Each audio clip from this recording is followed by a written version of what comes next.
Hi friends, welcome back to my channel. ఇవాళ వీడియోలో మనం ఈపీఎఫ్ ఏపీఎఫ్సి క్లాసెస్కి సంబంధించి 90 డేస్ ఫ్రీ ప్లాన్ ఏదైతే ఉందో అందులో డే 1 టాపిక్ అయిన అకౌంటెన్సీలో మాడ్యూల్ 1 గురించి డిస్కస్ చేసుకుందామండి. ఈ మాడ్యూల్ 1 యొక్క టాపిక్ నేమ్ వచ్చేసి ఇంట్రడక్షన్ టు అకౌంటింగ్. అంటే మనం అకౌంట్స్ అనే సబ్జెక్ట్ గురించి బేసిక్స్ ఏమైతే ఉన్నాయో అవి మాడ్యూల్లో మనం తెలుసుకుందాము. Let's start our session. So మనం ఫస్ట్ వచ్చేసి అకౌంటింగ్ అంటే ఏందో తెలుసుకుందామండి. అకౌంటింగ్ అంటే ఏం లేదండి, సింపుల్గా ప్రతి ట్రాన్సాక్షన్ని మనం రికార్డ్ చేయడం. అంటే ఇది వరకు అకౌంటింగ్ వచ్చేసి చాలా సింపుల్. అకౌంటింగ్ అంటే ఏం లేదు, లెక్కలు రాయడం అనేవాళ్ళు. ఇప్పుడు అకౌంటింగ్ యొక్క స్కోప్ అనేది డే బై డే పెరిగిపోయింది. ఇప్పుడు అకౌంటింగ్ యొక్క పని ఓన్లీ రికార్డింగే కాదు. ఇప్పుడు రికార్డింగ్ అంటే జస్ట్ దాన్ని ఏమంటామంటే బుక్ కీపింగ్ అంటాము. సో అకౌంటింగ్ యొక్క స్కోప్ అనేది చాలా పెరిగిపోయింది. ఇప్పుడు మనకున్న డే టు డే అవసరాల రీత్యా అకౌంటింగ్ యొక్క స్కోప్ని డే బై డే పెంచుకుంటూ పోయారు. సో ఇప్పుడు అకౌంటింగ్ అంటే ఏందనేది మనం బుక్ డెఫినేషన్ తెలుసుకుందాం. Accounting is the process of recording, classifying, summarising, analysing and interpreting financial transactions and communicating the results to interested users. అంటే అకౌంటింగ్ అనేది మనం ఏదైనా సరే ఒక ట్రాన్సాక్షన్ కనుక రాయడము, దాన్ని క్లాసిఫై చేయడం అంటే జర్నల్ ఎంట్రీ రాస్తాము, దాన్ని ఏం చేస్తామంటే జర్నల్ అకౌంట్స్లోకి క్లాసిఫై చేస్తాం, వాటిని అన్నింటినీ సమ్మరైజ్ చేస్తాం. ఎలా అంటే ఒక ట్రయల్ బ్యాలెన్స్ రూపంలో సమ్మరైజ్ చేస్తాం. తర్వాత అలా సమ్మరైజ్ చేసిన డేటా మొత్తాన్ని మనం అనలైజ్ చేసి దాని నుంచి ఏమి ఫైనాన్షియల్ అవుట్పుట్ వచ్చిందని మనం ఇంటర్ప్రెట్ చేసుకొని ఆ అవుట్పుట్ అనేది ఇంట్రెస్టెడ్ యూజర్స్ అంటే లేదా స్టేక్ హోల్డర్స్కి కమ్యూనికేట్ చేస్తాం. అంటే ఇప్పుడు సపోజ్ మనకు ఒక కంపెనీ ఉంది, కంపెనీలో ప్రతి ట్రాన్సాక్షన్ని రికార్డ్ చేసిన కాక క్లాసిఫై చేసి అనలైజ్ చేసి ఫైనల్గా దాని యొక్క కంపెనీలో జరుగుతున్న యాక్టివిటీస్ ప్రాఫిటా లాసా అని మనం తెలుసుకొని దాన్ని ఇంట్రెస్టెడ్ పార్టీస్కి తెలియజేయాలి. ఇంట్రెస్టెడ్ పార్టీస్ అంటే ఎవరు? ఒక కంపెనీలో ఆ కంపెనీ యొక్క ఓనర్ కావచ్చు, కంపెనీలో పెట్టుబడి పెట్టిన షేర్ హోల్డర్స్ కావచ్చు, కంపెనీకి అప్పిచ్చిన క్రెడిటార్స్ కావచ్చు, ఎవరికైనా సరే కంపెనీ ఎలా పర్ఫామ్ చేస్తుంది అనేది తెలుసుకోవాలి. కాబట్టి సో వాళ్ళకి ఈ డేటాను అంతా కమ్యూనికేట్ చేయడం ఈ అకౌంటింగ్ యొక్క మెయిన్ రోల్. సో దీన్ని మనం ఒక చిన్న ఎగ్జాంపుల్తో తెలుసుకుందామండి. Understanding your coaching centre finances. Suppose మనకు ఒక కోచింగ్ సెంటర్ ఉంది అనుకుందాము. సో ఆ కోచింగ్ సెంటర్లో మనకి ఇన్కమ్ ట్రాక్ చేసుకోవాలి. ఫస్ట్ కోచింగ్ సెంటర్ మనం ఎందుకు పెడతాము? ఒక బిజినెస్ చేసుకొని దాని నుంచి ఎంతో కొంత ప్రాఫిట్ అనేది సంపాదించుకోవాలని. సో ప్రాఫిట్ ఎంత సంపాదించాలి అనేది మనకు ఎలా తెలుస్తుంది? ఫస్ట్ మనకి ఏదైతే ఇన్కమ్ ఏముందో అదంతా ట్రాక్ చేసుకోవాలి. ట్రాక్ చేసుకోవడం అంటే ఏంది? సింపుల్గా ఒక పుస్తకం తీసుకొని రాయడం. దాన్ని ఏమంటారంటే జర్నల్ రికార్డింగ్ అంటారు. సో ఒక కోచింగ్ సెంటర్లో ఎవరైనా స్టూడెంట్ జాయిన్ అయ్యారంటే వాడు ఏం చేస్తాడు? ఫీ పే చేస్తాడు. ఆ ఫీని ఏం చేస్తాం మనము? బుక్స్లో రాసుకుంటాం. దీన్ని జర్నల్ ఎంట్రీ రికార్డింగ్ అంటారు. తర్వాత ఏం చేస్తాము? Only income. ఇప్పుడు మనకు స్టూడెంట్స్ వచ్చారంటే ఏం చేయాలా? వాళ్ళకు ఒక రూమ్ ఏర్పరచాలి, రూమ్కి రెంట్ కట్టాలి, వాళ్ళకి టీచింగ్ చెప్పాలంటే ఒక వైట్ బోర్డు కావాలి, దానికి ఒక మార్కర్స్ కావాలి, ఆ రూమ్లో ఫ్యాన్లు లైట్లు కావాలి, ఇట్లా కరెంటు బిల్లులు అవుతాయి. సో నెక్స్ట్ టీచర్లు కావాలి, సో వీటికి శాలరీస్ పే చేయాలి. ఇలాంటి ఎక్స్పెన్సెస్ అన్నీ కూడా మనం ఏం చేయాలి? రికార్డ్ చేసుకోవాలి. నెక్స్ట్ ఏం చేస్తాం? మంత్ ఎండ్ అయిపోయింది, ఈ నెలలో మనం ఏం చేసుకుంటామంటే అనలైజ్ చేసుకుంటాం మొత్తం. ఏమని? అంటే మనకి ఎంతమంది స్టూడెంట్స్ జాయిన్ అయ్యారు, ఆ వచ్చిన డబ్బులు ఎంత, అందులో నుంచి ఎంత మనం ఎలక్ట్రిసిటీ బిల్ పే చేసాం, ఎంత టీచర్లకి శాలరీ రూపంలో పే చేసాం, ఎంత మిగిలిన బిల్స్కి లైక్ వైట్ బోర్డుకి కానీ, సాఫ్ట్వేర్కి కానీ, బుక్స్కి కానీ, ఇలా ఎంత అయితే ఖర్చు పెట్టామో ఇదంతా లెక్కలు వేసుకుంటాం. ఎందుకు? మనం బిజినెస్ చేసేది ఒక ఉద్దేశం ఏంది? Profit motive. అసలు ప్రాఫిట్ వచ్చిందా లేదా అనే మనకి ఎప్పుడు తెలుస్తుంది? ఇలా మన ఇన్కమ్ ఎంతో, ఎక్స్పెన్సెస్ ఎంతో అన్నీ పుస్తకాల్లో రాసుకుంటే తెలుస్తుంది. సో అందుకనే లాస్ట్లో మనం రివ్యూ పర్ఫార్మెన్స్ చేసుకుంటాం. సో దీన్ని బట్టి మనకి ఏమర్థమైంది? సింపుల్గా అకౌంటింగ్ ఏం చేస్తుందంటే ఏమి లేదు, మన దగ్గరికి ఎంత అమౌంట్ వస్తుందో ఆ వచ్చిన అమౌంట్ ఎలా బయటకు పోయింది, ఎంత బయటకు పోయింది, ఫైనల్గా మనకి ఎంత మిగిలింది, ఇది క్లియర్గా సింపుల్గా చెప్పాలంటే అకౌంటింగ్ యొక్క మెయిన్ రోల్. సరే, ఇప్పుడు మనం అకౌంటింగ్ అంటే ఏందనేది ముందు స్లైడ్లో తెలుసుకున్నాం కదండి. ఇప్పుడు సింపుల్గా మనకి రాయడం అంటే బుక్స్లో ప్రతిదీ రాస్తామా? ఇప్పుడు మనము ఇన్కమ్ వచ్చింది రాసాము, రేపు కొత్తగా ఒక టీచర్ జాయిన్ అయ్యాడు రాస్తామా, ఇంకో టీచర్ రిజైన్ చేశాడు రాస్తామా, ఇట్లా బిజినెస్కి సంబంధించిన ప్రతిదాన్ని మనం రాసుకుంటూ కూర్చోమండి. సో ఏవైతే మనం రాస్తామో ఏవైతే రాయకూడదో వీటి గురించి మనం తెలుసుకునే టాపికే ఈవెంట్స్ వర్సెస్ ట్రాన్సాక్షన్. ఈవెంట్ అంటే బిజినెస్కి సంబంధించిన ఏదైనా సరే, ఏదర్ అది డైరెక్ట్గా అయినా సరే ఇండైరెక్ట్గా అయినా సరే, బిజినెస్ని ఇంపాక్ట్ చేసే ఏదైనా సరే దాన్ని ఒక ఈవెంట్ అంటారు. ఆ ఈవెంట్ ఏంటంటే మేజర్గా 2 రకాలు ఉంటాయండి. అదే మనకి ఇక్కడ చూసుకున్నట్టయితే financial event and non financial event.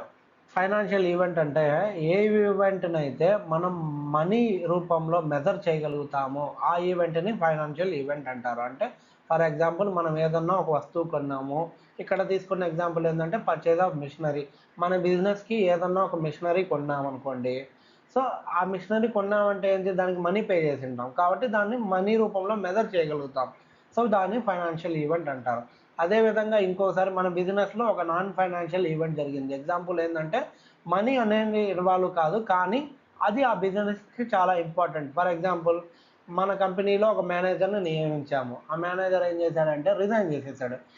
అప్పుడు దాకా మన కంపెనీని చూసుకుంటూ వచ్చిన మేనేజర్ సడన్గా రిజైన్ చేసేసాడంటే ఇప్పుడు మనం కొత్త మేనేజర్ని ఎదుర్కోవాలి, వాడికి వర్క్ నేర్పించాలి. సో ఇదంతా బిజినెస్ పైన ప్రభావం చూపిస్తుంది.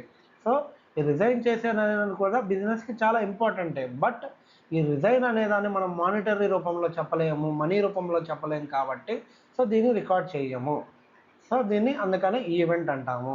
Next a new law is passed.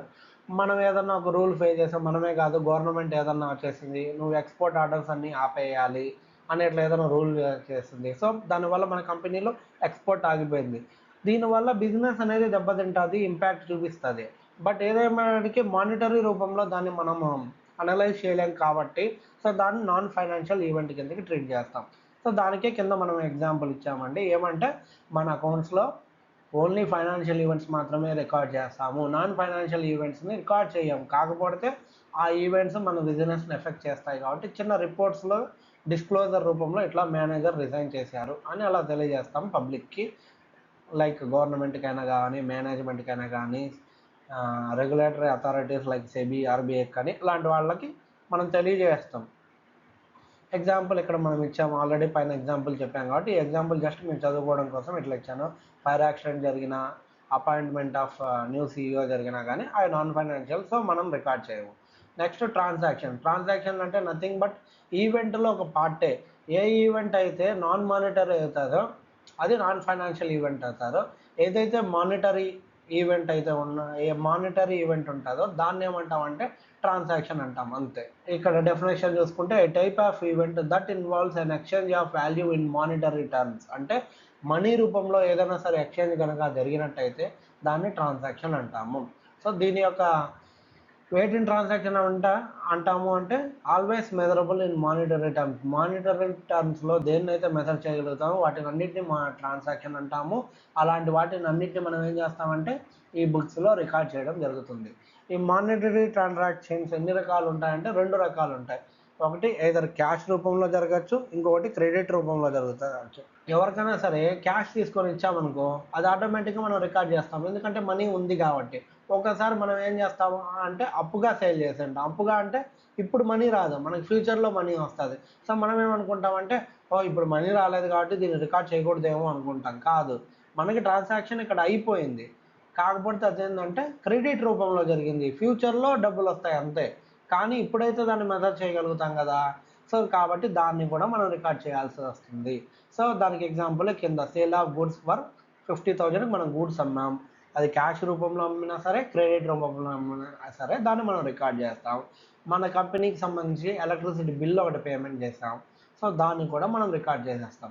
So సింపుల్గా మనం ఇప్పుడు ఏం చెప్పాలంటే every transaction is called event, but every event is not a transaction. ఎందుకంటే ఈవెంట్లో మానిటరీ ఉంటుంది, నాన్ మానిటరీ ఉంటుంది, ట్రాన్సాక్షన్ మాత్రం ఓన్లీ మానిటరీ. అందుకనే all transactions are events, but all events are may are may not be a transaction. ఓకేనా, let's continue the next topic. ఇప్పుడు మనము event transaction గురించి ఆల్రెడీ డిస్కస్ చేసుకున్నాం కదా, దాని గురించి కొంచెం కీ డిఫరెన్స్ సింపుల్గా మీకు సమ్మరీ లాగా తెలుసుకోవడం కోసం ఇది పెట్టాను. ఆల్రెడీ మనం కావాల్సిన టాపిక్ అంతా ముందే డిస్కస్ చేసుకున్నాం. ఇదేమంత లేదు, జస్ట్ క్విక్ రీజన్ లాగా మీరు ఎగ్జామ్కి వెళ్ళేటప్పుడు రిఫర్ చేయాలనుకుంటే ఉపయోగపడుతుందని అలా ఇచ్చాను. సో ఇదేంటంటే మానిటరీ ఈవెంట్లో ఏముంటుందంటే ఒక మానిటరీ ఇంపాక్ట్ ఉంటుంది లేదా నాన్ మానిటరీ ఇంపాక్ట్ ఉంటుంది. అదే ట్రాన్సాక్షన్లో వచ్చేసి ఓన్లీ మానిటరీ ఇంపాక్ట్ మాత్రమే ఉంటుంది. అదే ఈవెంట్ని వచ్చేసి రికార్డ్ చేయొచ్చా లేదా అంటే ఆ ఈవెంట్లో మానిటరీ నాన్ మానిటరీ ఉంటుంది కాబట్టి మానిటరీ అన్నిటినీ రికార్డ్ చేయాలి. ట్రాన్సాక్షన్ చూసుకున్నట్టయితే ట్రాన్సాక్షన్ అనేది ఖచ్చితంగా మనీ అనేది ఇన్వాల్వ్ అయింటే దాన్ని మాత్రమే ట్రాన్సాక్షన్ అంటాం కాబట్టి సో ఏ ట్రాన్సాక్షన్ అయినా ఖచ్చితంగా రికార్డ్ చేయాల్సిందే. ఈవెంట్లో ఎగ్జాంపుల్ చూసుకుంటే సిఈఓ రిజైన్ చేశాడు, నాన్ ఫైనాన్షియల్. మెషినరీ కొన్నాము, ఇది financial. So 2 types of events. So non financial కాబట్టి సిఈఓ రిజైనింగ్ రికార్డ్ చేయము, మిషన్ అనేది ఫైనాన్షియల్ కాబట్టి రికార్డ్ చేస్తాము. నెక్స్ట్ ట్రాన్సాక్షన్ చూసుకుంటే పేమెంట్ టు సప్లయర్, మనకి ఎవరన్నా క్రెడిట్లో గూడ్స్ అమ్మారు, వాడికి పేమెంట్ చేస్తున్నాం, అది మానిటరీ కాబట్టి రికార్డ్ చేస్తాం. ఏదన్నా గూడ్స్ అమ్మాము, అది మానిటరీ కాబట్టి రికార్డ్ చేస్తాం, అంతే. నెక్స్ట్ దీన్ని కొంచెం ఇల్లుస్ట్రేషన్ రూపంలో చెప్తానండి. ఎందుకంటే ఇన్ని ఎగ్జాంపుల్ ఇస్తున్నామంటే మెయిన్ ఇదే మనకి అకౌంట్స్ రికార్డింగ్ అనేది. ప్రతి ఈవెంట్ మనం రికార్డ్ చేస్తాం కాబట్టి ఈ రికార్డింగ్ గురించి మనం తెలుసుకోకపోతే మిగిలినంతా ప్రతి చాప్టర్లోనూ ఈ టాపిక్ వస్తూనే ఉంటుంది కాబట్టి మనం కన్ఫ్యూజ్ అవుతామనే ఉద్దేశంతో కొంచెం డీటెయిల్గా చెప్పాను. సో ఇక్కడ ఎగ్జాంపుల్ చూసుకున్నట్టయితే non financial event, company CEO అనేది రిజైన్ చేసేసారు. సో ఇది నాన్ ఫైనాన్షియల్ కాబట్టి ఇది డైరెక్ట్గా బిజినెస్కి మానిటరీ రూపంలో ఇన్వాల్వ్ కాదు, బట్ బిజినెస్కి ఎంతో కొంత ఇబ్బంది అయితే క్రియేట్ చేస్తుంది. ఈవెనప్పటికీ ఇది మనీ లేకపోయినా కానీ బిజినెస్కి ఇంపాక్ట్ చేస్తుంది, బట్ దీన్ని ఏం చేస్తామంటే రికార్డ్ చేయం, ఎందుకంటే ఇది నాన్ మానిటరీ ట్రాన్సాక్షన్, అందుకనే రికార్డ్ చేయం. నెక్స్ట్ ఎగ్జాంపుల్ చూసుకుంటే ఫైనాన్షియల్ ఈవెంట్, ఎక్కడైతే మనీ ఇన్వాల్వ్ అయి ఉంటుందో దాన్ని ఫైనాన్షియల్ ఈవెంట్ అంటారు. ఒక కంపెనీలో మన ఆఫీస్కి వచ్చేసి ఒక 5,000 వర్త్ ఉన్న ఫర్నిచర్ కొనుక్కున్నామండి, $5,000 వర్త్ ఉన్న ఫర్నిచరు. సో ఇది వచ్చేసి ఇక్కడ మనీ ఇన్వాల్వ్ అయింది కాబట్టి దీన్ని ఏం చేస్తామంటే మన బుక్స్లో ఏం చేస్తామంటే రికార్డ్ చేస్తాం ఇక్కడ మన బుక్స్లో. ఇంకొక ఎగ్జాంపుల్ చూస్తాం, ఇది ఆల్రెడీ 2 మనం డిస్కస్ చేసుకున్నాం. ఈ 3వ ఎగ్జాంపుల్ మనకి ఇంపార్టెంట్. ఇదేంటి అంటే ఒక కస్టమర్ ఏం చేశాడంటే మన కంపెనీకి లార్జ్ ఆర్డర్ ప్లేస్ చేశాడండి. ఇప్పుడు లార్జ్ ఆర్డర్ ప్లేస్ చేశాడంటే దాని ఉద్దేశం ఏంటి, అతను మన దగ్గర వస్తువులు కొనడానికి ప్రిపేర్ అయ్యాడు అని, ఓకేనా. సో ఇప్పుడు వస్తువులు కొంటాడంటే ఏం చేస్తాడు, ఏదైనా అప్పుగానే డబ్బులు తర్వాత చెల్లిస్తాడు లేదా క్యాష్ రూపంలో చెల్లిస్తాడు. ఇప్పుడు దీన్ని ఏం చేస్తాం, మన బుక్స్లో రికార్డ్ చేస్తామంటే చెయ్యము, ఎందుకంటే వాడు ఆర్డర్ చేశాడు, ఏదైనా మనకి డబ్బులన్నా ఇచ్చిండాలి లేదా మనం గూడ్స్ అన్నా డెలివరీ చేసి ఉండాలి, గూడ్స్ లేదా సర్వీస్ అనుకోండి. ఇక్కడ గూడ్స్ గురించి టాపిక్ వచ్చింది కాబట్టి గూడ్స్, మనం ఏదైనా గూడ్స్ వాడికి ఇవ్వలేదు లేదా వాడి దగ్గర నుంచి ఎటువంటి డబ్బులు మనం తీసుకోలేదు, ఇది ఫైనాన్షియల్ ట్రాన్సాక్షనే, బట్ ఇంకా మనీ అనేది ఇన్వాల్వ్ కాలేదు ఇక్కడ. సో అందుకనే మనం ఇది ఫైనాన్షియల్ ట్రాన్సాక్షన్ అయినప్పటికీ కూడా మనం మన బుక్స్లో అనేది దీన్ని రికార్డ్ చెయ్యము. ఓన్లీ ఎప్పుడైతే ఈ వ్యక్తి మనకు ఆర్డర్ ఎప్పుడైతే ప్లేస్ చేశాడో ఆ వ్యక్తి ఏదో మనకి డబ్బులన్నా చెల్లించాలి లేదా మనము అతను డబ్బులు తర్వాత చెల్లిస్తాను అంటే మనం గూడ్స్ డెలివరీ చేసింటే అప్పుడు మాత్రమే బుక్స్లో రికార్డ్ చేయడానికి జరుగుతుంది. సో అందుకనే ఇది ఫైనాన్షియల్ ఈవెంట్ అయినప్పటికీ కూడా మనం రికార్డ్ చేయము. ఇప్పుడు మనం నెక్స్ట్ టాపిక్ వచ్చేసి ఆబ్జెక్టివ్స్ ఆఫ్ అకౌంటింగ్ అండి. ఆబ్జెక్టివ్స్ ఆఫ్ అకౌంటింగ్ తెలుసుకునే ముందు మీకు వచ్చిన క్లారిఫికేషన్ అండి, మనకి టైప్స్ ఆఫ్ అకౌంటింగ్ అనే టాపిక్ కూడా ఉంది. ఏంటంటే management accounting, tax accounting, cost accounting, social responsibility accounting, human resource accounting, ఇలా చాలా టైప్స్ ఆఫ్ అకౌంటింగ్ అనేది ఉన్నాయండి. అవి మనకి ఈపీఎఫ్ఓ పాయింట్ ఆఫ్ వ్యూలో పెద్ద నీడేం ఉండదు. సో అందుకనే ఉద్దేశంతో నేను ఏం చేస్తున్నాను అంటే ఆ టాపిక్ని స్కిప్ చేశాను. మన ఎంసీక్యూస్ సెషన్లో కావాలంటే వాటి గురించి కొంచెం డిస్కస్ చేసుకుందామండి. నెక్స్ట్ ఇప్పుడు మన మెయిన్ టాపిక్ అయినా ఆబ్జెక్టివ్స్ ఆఫ్ అకౌంటింగ్లోకి మూవ్ అవుదాం. ఏ బిజినెస్కైనా సరే మెయిన్ ఏంటంటే ప్రాఫిట్ అనేది ఒక అల్టిమేట్ గోల్. సో అకౌంటింగ్ యొక్క మెయిన్ ఆబ్జెక్టివ్ కూడా అదేనండి.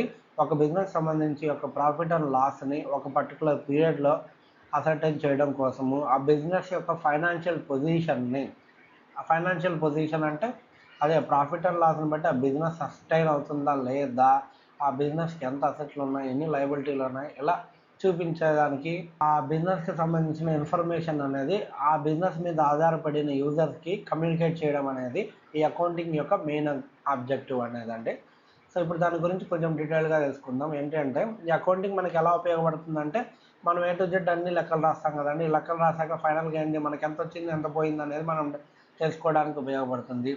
అంతేకాకుండా మనము ప్రతిదీ రాసుకుంటాం కాబట్టి మనకి బిజినెస్కి సంబంధించి ఎన్ని అసెట్స్ ఉన్నాయి, అంటే ఆస్తులు ఎన్ని ఉన్నాయి, ఎన్ని అప్పులు ఉన్నాయి, అంటే లయబిలిటీస్ ఎన్ని ఉన్నాయి అనేది మనం తెలుసుకోవడానికి అకౌంటింగ్ అనేది ఉపయోగపడుతుంది. నెక్స్ట్ ప్రాఫిట్ గురించి, అసెట్స్ గురించి, లయబిలిటీస్ గురించి మొత్తం మన కంపెనీ మీద ఆధారపడిన యూజర్స్ అయితే ఎవరైతే ఉన్నారో like management, creditors, debtors, government, employees, share holders వీళ్ళందరికీ ఇన్ఫర్మేషన్ షేర్ చేస్తారు. ఎందుకంటే వాళ్ళు డెసిషన్ తీసుకోవడానికి ఉపయోగపడుతుంది. ఎలా అంటే సో ఇప్పుడు లాస్లో ఉందంటే ఏ కంపెనీనైనా ఎవరైనా ఇన్వెస్ట్ చేయడానికి ఇష్టపడరు కదండి. సో అందుకనేసి అది లాస్ ఉందా ప్రాఫిట్ ఉందా అనేది అకౌంటింగ్ అసర్టైన్ చేయడం కోసం హెల్ప్ చేస్తుంది కాబట్టి సో ఈ విధంగా అది డెసిషన్ మేకింగ్ అనేది హెల్ప్ అవుతుంది. దీనికి సింపుల్ ఎగ్జాంపుల్ చూసుకున్నట్టయితే మనకు సపోజ్ ఒక 10,000 ఇన్కమ్ ఉంది, మనకు ఒక 7,000 కనుక ఎక్స్పెన్సెస్ అయ్యాయి అంటే ఖర్చులు అయ్యాయి అనుకున్నాం అనుకుంటే మనకు టోటల్ ప్రాఫిట్ ఎంత ఉంటుంది? 3,000 రూపాయలు అన్నట్టు. అంటే దాన్ని బట్టి మనం ఏం చెప్పుకుంటాం, మన బిజినెస్ అనేది ప్రాఫిట్లో ఉంది. సో ఇలా మనం ప్రాఫిట్లో ఉన్నామా లేదా అనేది మనకు అకౌంటింగ్ హెల్ప్ చేస్తుంది కనుక్కోవడానికి. Next if you have a loan of 5,000 suppose మన ఫైనాన్షియల్ పొజిషన్ అనేది అకౌంటింగ్ చూపిస్తుంది కదా. సో అకౌంటింగ్ పని అనేది ప్రతిదీ రికార్డ్ చేయడం. సో ఇప్పుడు మనం ఏదన్నా లోన్ తీసుకున్నాం అనుకో, ఆ లోన్ కూడా మన బ్యాలెన్స్ షీట్లో చూపిస్తుంది. మనం రికార్డ్ చేసుకొని ఉంటాం కాబట్టి ఫైనల్గా అది బ్యాలెన్స్ షీట్లో రిఫ్లెక్ట్ అవుతుంది. కంపెనీకి ఇంత లోన్ ఉంది అని మనకి చూపిస్తుంది. ఈ విధంగా కంపెనీకి ఎవరు ఏమి ఇవ్వాలి, కంపెనీ ఎవరి దగ్గర ఏం తీసుకుంది, ఇలా ప్రతిదీ మనకి అకౌంటింగ్ ద్వారా తెలుస్తుంది. నెక్స్ట్ రిమైనింగ్ ఆబ్జెక్టివ్స్ చూసుకుందామంటే అది మెయిన్ ఆబ్జెక్టివ్ గురించి డిస్కస్ చేసుకున్నాం కదా. రిమైనింగ్ ఆబ్జెక్టివ్ చూసుకున్నట్టయితే ఇన్ఫార్మ్డ్ డెసిషన్స్. ఫస్ట్ వచ్చేసి మన అకౌంటింగ్ యొక్క ప్రైమరీ గోల్ ఏంటి, ఫైనాన్షియల్ ఇన్ఫర్మేషన్ని ప్రొవైడ్ చేయడం. దీనివల్ల ఏంటంటే డెసిషన్ మేకింగ్ అది హెల్ప్ అవుతుంది. ఎవరికి?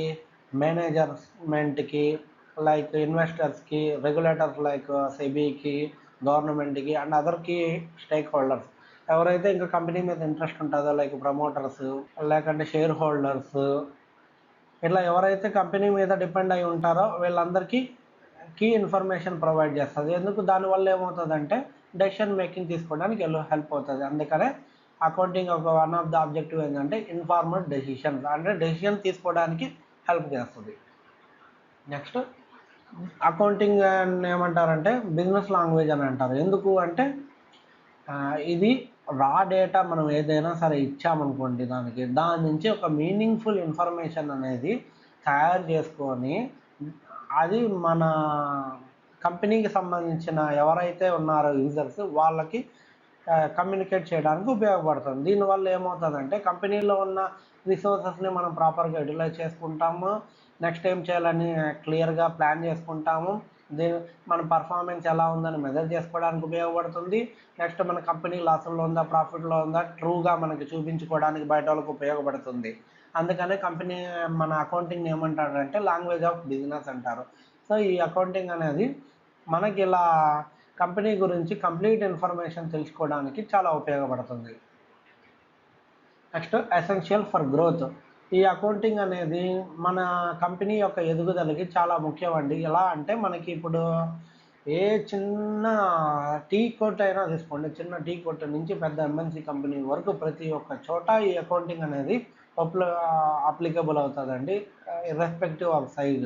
ఇది ఏం చేస్తుందంటే ఫైనాన్షియల్ కంట్రోల్ అనేది ఆ కంపెనీకి వస్తుంది. ఎలా అంటే మనకి ఎంత వస్తుంది ఎంత పోతుంది అని ఏ టు జెడ్ ప్రతిదీ రికార్డ్ చేసుకుంటాం కదండి. దీనివల్ల మనకి ఎంత ఐడియా వస్తుంది, ఎక్కడ ఇన్కమ్ తగ్గుతుంది, ఎక్కడ ఎక్స్పెన్సెస్ పెరుగుతున్నాయి, ఎక్కడ తగ్గించుకోవాలి, ఎక్కడ పెంచుకోవాలి అనే ఫైనాన్షియల్ కంట్రోల్ అనేది మనకు ఉపయోగపడుతుంది, కంట్రోల్ అనేది ఇస్తుంది. Next fostering investor confidence. అంటే ఈ కంపెనీకి సంబంధించిన ప్రతి ఇన్ఫర్మేషను మనం ఇన్వెస్టర్లకి తెలియజేస్తాం కదండి. సో దీనివల్ల ఈ కంపెనీ ప్రతిదీ ట్రూగా మనకు అన్నీ చెప్తుంది, దీని ఫైనాన్షియల్ రికార్డ్స్ అన్నీ ఎప్పటికప్పుడు అప్డేటెడ్గా ఉన్నాయి. సో దీనివల్ల మనం ఏదైనా పెట్టుబడి పెట్టినా ఈ కంపెనీ గురించి మనకేం భయమో లేదని కాన్ఫిడెన్స్ పెంచుతుంది. దీనివల్ల ఏమవుతుందంటే సో మనకి పెట్టుబడి పెట్టే వాళ్ళు మన కంపెనీలో ఎక్కువ ఉన్నారనుకోండి, మనం ఇంకా ఎక్కువ కొత్త కొత్త ప్రోడక్ట్స్ అన్ని తయారు చేయడానికి అవుతుంది. నెక్స్ట్ దానివల్ల ఏంటంటే మనకు రెవెన్యూ పెరుగుద్ది, ప్రాఫిట్ పెరుగుద్ది. ఈ విధంగా మనకి ఏంటంటే కంపెనీ ఎక్కువ కాలం సస్టైన్ అవ్వడానికి కోసం ఉపయోగపడుతుంది. అందుకని అకౌంటింగ్ యొక్క main one of the objective ఏంటంటే essential for growth. Next functions of accounting. Functions of accounting అంటే మనకి అకౌంటింగ్లో చాలా ఫంక్షన్స్ ఉంటాయండి. కానీ బేసిక్గా ఏంటంటే మనకు ఒక ఆరు ఇంపార్టెంట్. ఆరు ఏందనేది డెఫినేషన్లోనే ఉన్నాయి.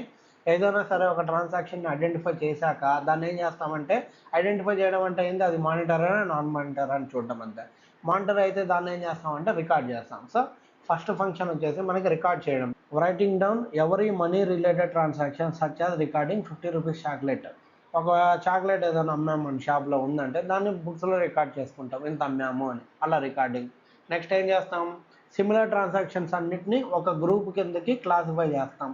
లైక్ రెంట్ పే చేసాం అనుకో, రెంట్కి సంబంధించిందంతా ఒక అకౌంట్లో మెయింటైన్ చేస్తాం. సేల్ చేసాం ఏదైనా ప్రోడక్ట్, మన దగ్గర 10 రకాల ప్రోడక్ట్స్ ఉన్నాయనుకోండి, అన్ని రకాలని సేల్ చేసాం, సేల్స్ అనే ఒక అకౌంట్లో మెయింటైన్ చేస్తాము. నెక్స్ట్ ఎలక్ట్రిసిటీ బిల్స్ అన్నింటినీ ఒక అకౌంట్, శాలరీస్ అన్నీ ఒక అకౌంట్. ఇలా ఒక నెలలో 10 సార్లు మనం శాలరీ పే చేసామనుకోండి, ఆ 10 సార్లు కలిపి ఒక శాలరీ అనే ఒక అకౌంట్లోకి క్లాసిఫై చేసుకుంటాం. దీనివల్ల ఏంటంటే శాలరీ రిలేటెడ్ అంతా ఒక అకౌంట్లో కనిపిస్తూ ఉంటాయి.